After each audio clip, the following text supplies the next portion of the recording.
Ini kepala pemerintahan, kepala negara pertama, sekali lagi pertama, yang di hadapan Presiden Joe Biden tegas mengatakan bahwa ini merupakan suatu kekejaman, atrocities yang harus dihentikan. Mana ada negara-negara yang berani mengatakan seperti itu di depan Presiden Joe Biden? Tidak ada. Demi kemanusiaan. Kita bukan dalam rangka membela Hamas, tidak. Apalagi kita harus membela Israel, tidak sama sekali. Yang kita bela adalah manusia-manusia yang tidak berdosa, yang tidak pernah menandatangani untuk mereka akan mati. Kan Indonesia ini membawa amanat dari negara-negara di KTT-OI, artinya 1/3 negara di dunia ini setuju adanya gencatan senjata di Palestina. Langkah konkretnya apa? Ya, yang pasti begini, apa yang disampaikan oleh Bapak Presiden mungkin ini merupakan pertama kali kepala pemerintahan, kepala negara ya menyampaikan di depan Presiden Joe Biden bahwa yang terjadi di sana adalah kekejaman, atrocities. Kalau kita perhatikan pada waktu Presiden Jokowi dengan Presiden Joe Biden di depan media Amerika Serikat. Pada waktu itu Presiden Joe Biden mengatakan apa yang kita bisa Amerika lakukan terhadap Indonesia. Lalu dengan piawainya Bapak Presiden awalnya bicara soal bilateral, tapi kemudian masuk bahwa kami akan sangat terbantu apabila Amerika Serikat mau menghentikan kekejaman yang terjadi di Gaza.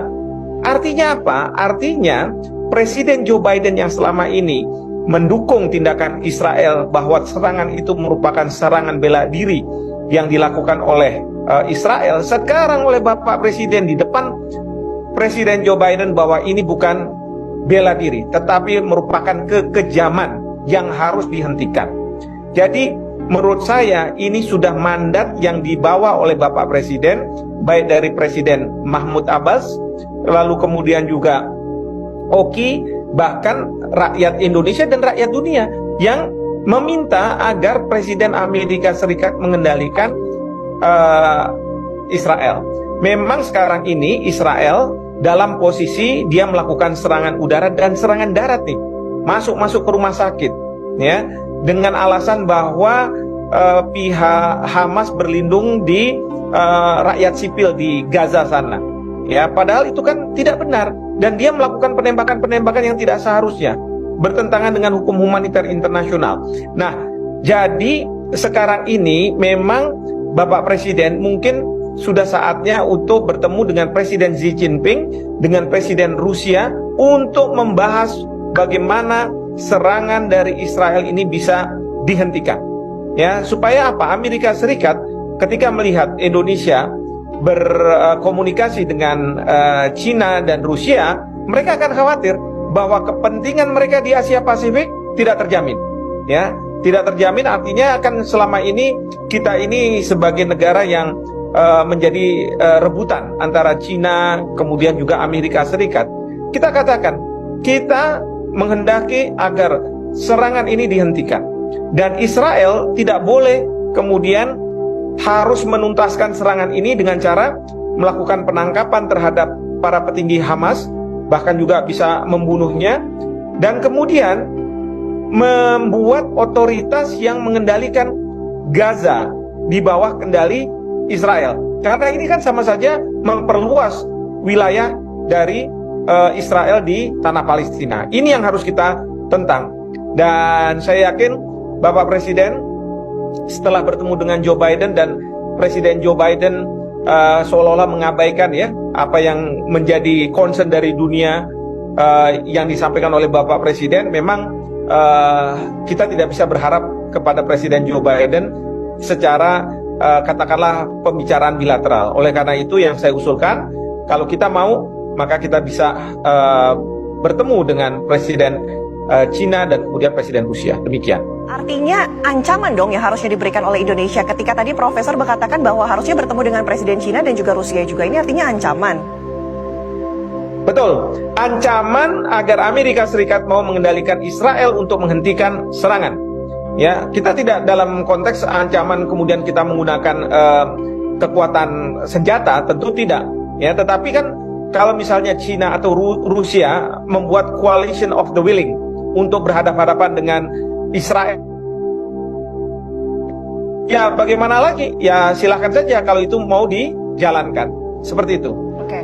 Prof, tapi pertanyaan mungkin begini, apa sih yang membuat pada akhirnya negara-negara OKI ini memberikan amanat kepercayaan kepada Presiden Jokowi untuk menyampaikan apa hasil dalam KTT OKI ke Presiden Amerika Serikat Joe Biden? Seberapa pengaruh sih Indonesia bisa memberikan dampak ataupun pengaruh untuk ada gencatan senjata ini? Yang pasti pada waktu Bapak Presiden akan menghadiri KTT APEC, kan tentu negara-negara OKI tidak diundang karena bukan di Asia Pasifik. Nah, mungkin kesempatan itu yang kemudian disampaikan oleh Bapak Presiden kepada negara-negara OKI untuk melakukan sidang darurat untuk membahas mengenai situasi Gaza, sehingga Bapak Presiden ketika bertemu dengan ke Amerika Serikat bisa melakukan pertemuan secara bilateral. Dan ini sudah terfasilitasi semua. Bahkan Presiden Mahmud Abbas kan hadir. Ya, jadi ini sebenarnya suatu kebetulan katakanlah karena Bapak Presiden harus menghadiri KTT APEC. Nah, kalau misalnya ditanya apa ini akan signifikan, menurut saya ini signifikan karena ini kepala pemerintahan, kepala negara pertama, sekali lagi pertama, yang di hadapan Presiden Joe Biden tegas mengatakan bahwa ini merupakan suatu kekejaman, atrocities yang harus dihentikan. Mana ada negara-negara yang berani mengatakan seperti itu di depan Presiden Joe Biden? Tidak ada. Ya, jadi ini Presiden sudah menyampaikan dan Presiden mempunyai keberanian untuk mengatakan itu karena beliau tidak sekedar mengatakan atas nama Indonesia, tetapi dunia, negara-negara OKI itu, ya. Nah, jadi ini sudah dilakukan. Tetapi sekali lagi, sepertinya Presiden Joe Biden pada waktu beliau giliran menjawab, beliau malah bicara tentang ingin fokus untuk melakukan kerjasama dengan Indonesia secara bilateral. Jadi ini seolah-olah mengabaikan atau seolah-olah meniadakan ya apa yang disampaikan oleh Presiden Jokowi. Tapi media di Amerika Serikat sudah menangkap ini semua. Rakyat di Amerika Serikat sudah paham. Dan kita berharap rakyat Amerika Serikat akan bergerak untuk menekan Presiden Joe Biden, minta supaya dihentikan serangan-serangan Israel ke Gaza. Demi kemanusiaan. Kita bukan dalam rangka membela Hamas, tidak. Apalagi kita harus membela Israel, tidak sama sekali. Yang kita bela adalah manusia-manusia yang tidak berdosa, yang tidak pernah menandatangani untuk mereka akan mati. Ya, itu yang kita harus bela, seperti itu. Kemarin saja tanggapannya Biden malah mengalihkan pembicaraan loh, jadi menjadi cuaca ini dari masalah Gaza menjadi cuaca, ini artinya ada pengalihan isu. Dan mungkin begini, seberapa adidayanya, seberapa berkuasanya, seberapa berpengaruhnya kemudian Amerika bisa mengubah Israel untuk menghentikan gencatan senjata ini? Oh, kalau misalnya seberapa adidayanya Amerika Serikat, sangat. Karena apa? Ingat, pada waktu serangan pertama yang dilancarkan oleh Israel, Perdana Menteri Netanyahu mengontak Presiden Joe Biden, menjelaskan alasannya kenapa. Bahkan menyamakan serangan yang dilakukan oleh Gaza secara mendadak itu sebagai sama seperti Holocaust yang terjadi di Jerman.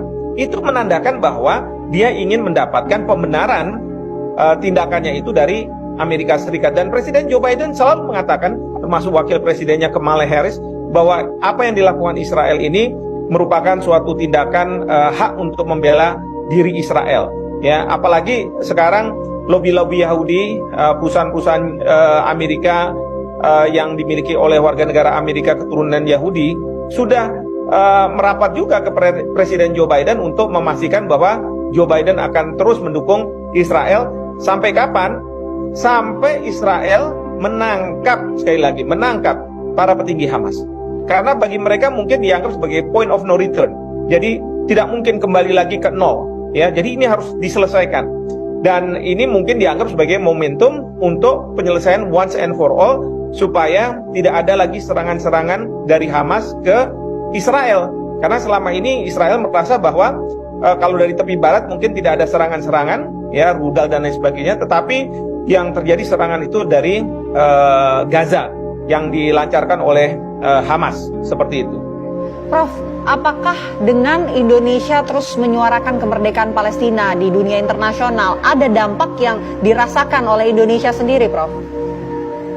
Sebenarnya kita ini kenapa terus mendengungkan Palestina merdeka karena sesuai dengan konstitusi kita.